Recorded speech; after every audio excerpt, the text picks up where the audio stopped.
tudo bem? Hoje nós vamos falar sobre este livro incrível do C.S. Lewis, que é O Retorno do Peregrino.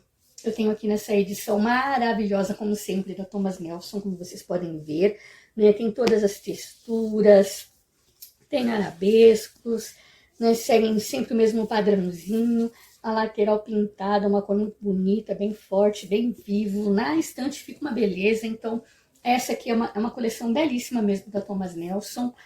Então, bora falar um pouquinho sobre este livro. Lewis aqui vai fazer a mesma coisa que ele fez no livro Até que Tenhamos Rostos. Ou seja, ele vai pegar uma obra original, um texto original, e vai fazer a sua releitura, né? Ele vai reimaginar, não é, esses contos, esses textos. E então ele vai pegar justamente o livro O Peregrino, de John Bunyan.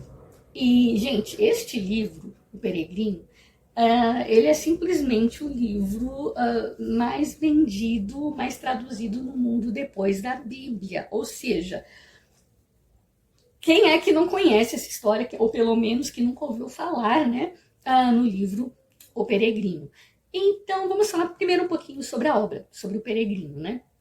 O Peregrino a premissa é a seguinte, né? É um rapaz camponês, ele encontra um livro preto e nesse livro ele descobre que a sua cidade, chamada Destruição, está prestes a ser destruída.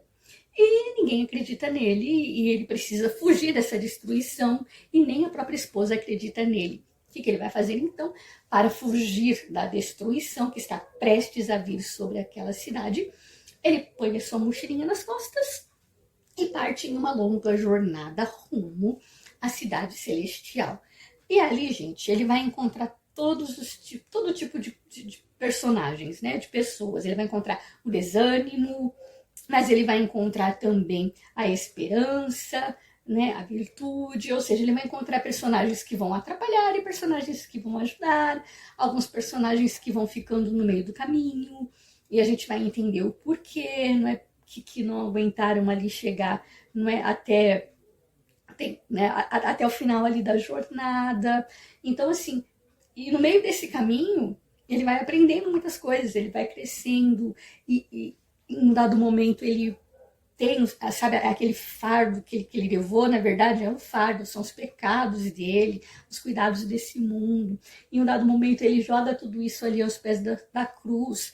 E o que o livro deixa isso claro é que nem assim, nem após a sua conversão, não é, a vida dele vai se tornar algo que se possa dizer fácil. Ou seja, não é só porque ele se converteu que de repente tudo é mil maravilhas. Não, ele vai continuar enfrentando perigos, vai continuar enfrentando obstáculos, vai continuar sendo provado aqui e ali.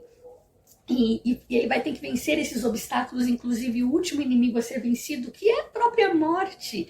Então a gente vai ver isso, não é? Isso é lindo, é um livro evangelístico, né? Ou seja, é uma alegoria totalmente cristã, inclusive tem filmes e tudo, e eu lembro que esses filmes eram exibidos, às vezes em cultos evangelísticos, né? O filme era exibido, depois vinha o pastor, fazia uma oração, geralmente havia conversões, porque, né, é uma mensagem muito fácil de se entender, não é? A pessoa ali se identifica com aquilo, com o evangelho e com a verdade do evangelho. Que não é simples assim, que a vida do crente não é mil maravilhas, não. Ele vai perder amigos, ele vai perder família às vezes, ele vai, né? Ele continua ali a ter aquela luta do dia a dia, e não é fácil não, a gente vai ver ali a saga do peregrino, como é, o que é ser cristão, que é: tome a cada dia sua cruz e siga-me, ser fiel até a morte, te darei a coroa da vida. Não é diferentemente desses evangelhos, desse evangelho aí que é pregado hoje, né, do oba-oba, e enfim. Mas isso é uma outra história. Agora, diferentemente, né, do peregrino, esse livro aqui do Lewis não é tão leve, ele não é, sabe, aquela coisa gostosa, simples, que você, né, que você fica com o coração quebrantado, que você pode mostrar ali para um novo convertido. Por quê? Porque esse livro aqui do Lewis, ele é mais indigesto, ele não é simples, ele não é leve, em alguns momentos ele é até muito difícil, é difícil de digerir. Então, assim, o novo convertido não vai nem, sabe, vou dizer que não vai entender, não vai ser cativado pela história, porque aqui é uma outra pegada. Aqui a peregrinação, ela é bem mais, posso dizer assim, totalmente filosófica e apologética. Né? Ele escreveu esse livro aqui para fins apologéticos realmente.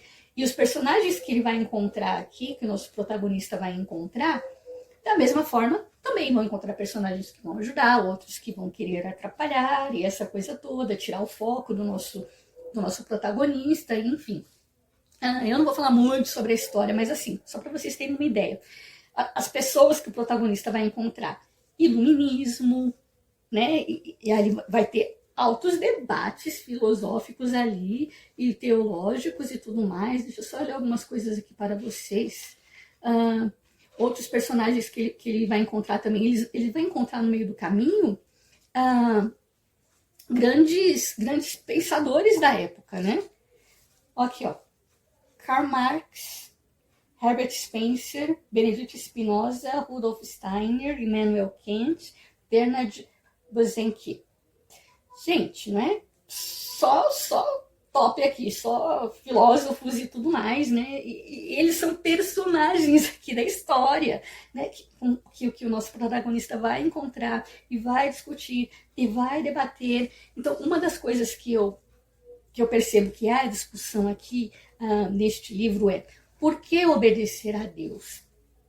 E se ele é tão bom, por que, né, que ele permite coisas más que aconteçam? Então, assim, há uma grande discussão aqui, porque o nosso personagem, que se chama João, ele desde pequeno, mas desde pequenininho mesmo, ele já tinha essa mentalidade questionadora. Por que eu tenho que obedecer? Fazemos isso, mas por que nós temos que fazer isso? Então ele vai questionar por que nós temos que obedecer a Deus. Deus aqui, no caso, né, é retratado, na verdade, como o proprietário de uma terra na qual o nosso personagem principal vive, e em um dado momento ele não sabe nem se acredita que existe um dono dessa terra, que existe um proprietário que é dono daquela terra, e ele vai sair ali numa peregrinação e vai encontrar todo tipo de pessoas.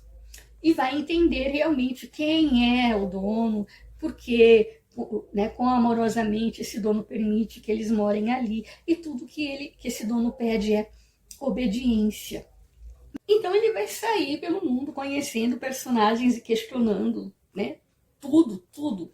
E no final chegar à sua própria conclusão, à sua própria descoberta, não é, ou seja, de quem é realmente esse proprietário e o que esse proprietário espera dele, que é uma obediência, mas não é uma obediência cega, é uma obediência baseada no amor, baseada no respeito, não é obedecer por obedecer, porque isso seria religiosidade, isso seria algo mecânico e falso, e ele vai entender isso nessas discussões que ele vai tendo aí com os personagens por onde ele passar. Mas eu digo, é uma coisa muito mais filosófica e filosófica realmente, e apologética, porque ele vai defender pontos, ele vai defender doutrinas, aonde ele vai, onde esse personagem vai ter alguma discussão onde ele vai defender pontos, vai defender doutrinas. E olha só aqui, e ele vai tentar derrubar um por um, né, todos os argumentos, ateísmo e tudo mais, e vai derrubando esses argumentos aí. Então a jornada aqui do nosso herói, dessa história aqui, é bem diferente, é bem mais pesada, é bem apologética mesmo, e filosófica, é um tanto então indigesto, e eu consideraria uma leitura difícil. Você deve ler realmente com calma, digerindo, porque não é muito fácil, não. Só para você ter uma ideia, tudo que ele vai falar aqui, ó, um dos argumentos aqui que ele vai tentar lançar por terra aqui, que é o panteísmo. Olha só, mas supondo que alguém tente viver da filosofia panteísta, ela leva a um otimismo hegeliano.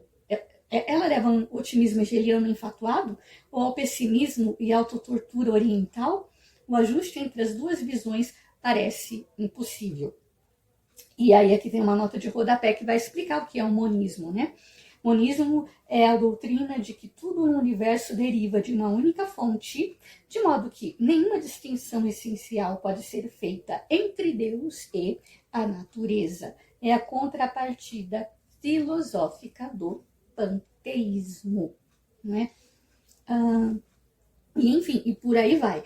Mas é forte, gente. É um livro para você refletir mesmo. E o interessante é que no começo de cada capítulo tem uma espécie de, como é que eu vou dizer? Aqui, por exemplo, escravo, né? Os homens sensíveis são parasitas. Sua cultura é precária. Né? Então, sempre vai ter uma espécie de resuminho, né, no começo de cada capítulo sobre o que esse capítulo vai se tratar.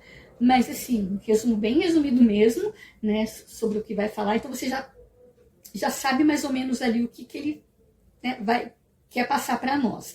Mas é muito interessante. O norte mais distante, por exemplo, no capítulo 6, o que ele vai tratar? Né? Os sub-homens revolucionários, quer da esquerda, quer da direita, são todos vassalos da crueldade, o niilismo heróico e das formas menos completas de obstinação. E por aí vai. Então, assim, eu gostei. É um livro difícil? Não é um livro assim, não é um conto gostoso, sabe, leve, né, que te emociona, que te faz chorar, que te leva às lágrimas, né, como o Peregrino. É um conto diferente, é um conto para você refletir, mas de uma outra forma, para você, né, refletir e fortalecer a sua fé, embasar a sua fé no sentido realmente teológico ali, que ninguém possa tirar isso de você. Essa é a preciosidade que no final o nosso protagonista encontra. E isso aqui também, essa jornada, vai muito também da experiência do próprio C.S. Lewis, né? Vai muito da experiência de conversão do próprio Lewis. E quando ele se converteu, né, e as coisas que ele começou a questionar, né, porque ele era um homem muito estudado, lia tudo, sabia de tudo, filósofo, enfim, então ele sabia de tudo e lia de tudo. Então muitas coisas ele questionou e tal, colocou tudo ali num panelão, né, isso, né, entender todas as coisas ali e chegou à sua própria conclusão, não é, a respeito da fé cristã, né, que Deus existe e o que esse Deus espera dele. É essa jornada, é esse conhecimento que o nosso protagonista aqui vai encontrar, né? Entendendo ali, né, quem é esse criador, o criador não, quem é o dono ali das terras, né, que é o proprietário, aqui vai chamar de o proprietário das terras. Qual é o propósito dele, por que é que ele mantém essas pessoas ali na propriedade, vai entrar a questão do pecado e da desobediência, né? Que ele tinha algumas terras e colocou o primeiro arrendatário ali, que vai lembrar muito a história de Adão e Eva, né? Que tinha uma fruta ali que eles não podiam comer porque essa fruta fazia mal e essa coisa toda. Gente, é uma história, é uma viagem, mas é uma história muito legal, realmente, podemos aprender muito, mas é indigesto no sentido de ser difícil. Então, assim, né, é para ser lido realmente com calma, com muita calma mesmo, e né, procurar entender realmente aquilo que o Lewis quis passar para a gente. Talvez muita coisa eu não tenha entendido, talvez muita coisa tenha passado batido, né, algumas questões aí filosóficas, algumas referências aí que ele faz, tem vários nomes, ele cita vários nomes, como eu já falei, alguns são até personagens, né, Karl Marx e tantos outros personagens ali, e ele vai refutando um a um. E assim, é muito bom, é muito interessante, é uma leitura muito interessante, mas é uma leitura cabeça. Então, fica aí a minha dica, eu espero que vocês tenham gostado, então, do Regresso do Peregrino, do C.S. Lewis. Mais uma grande obra e mais uma bela edição aí da Thomas Delson. Fica para você a dica. Espero que você tenha gostado e até a próxima.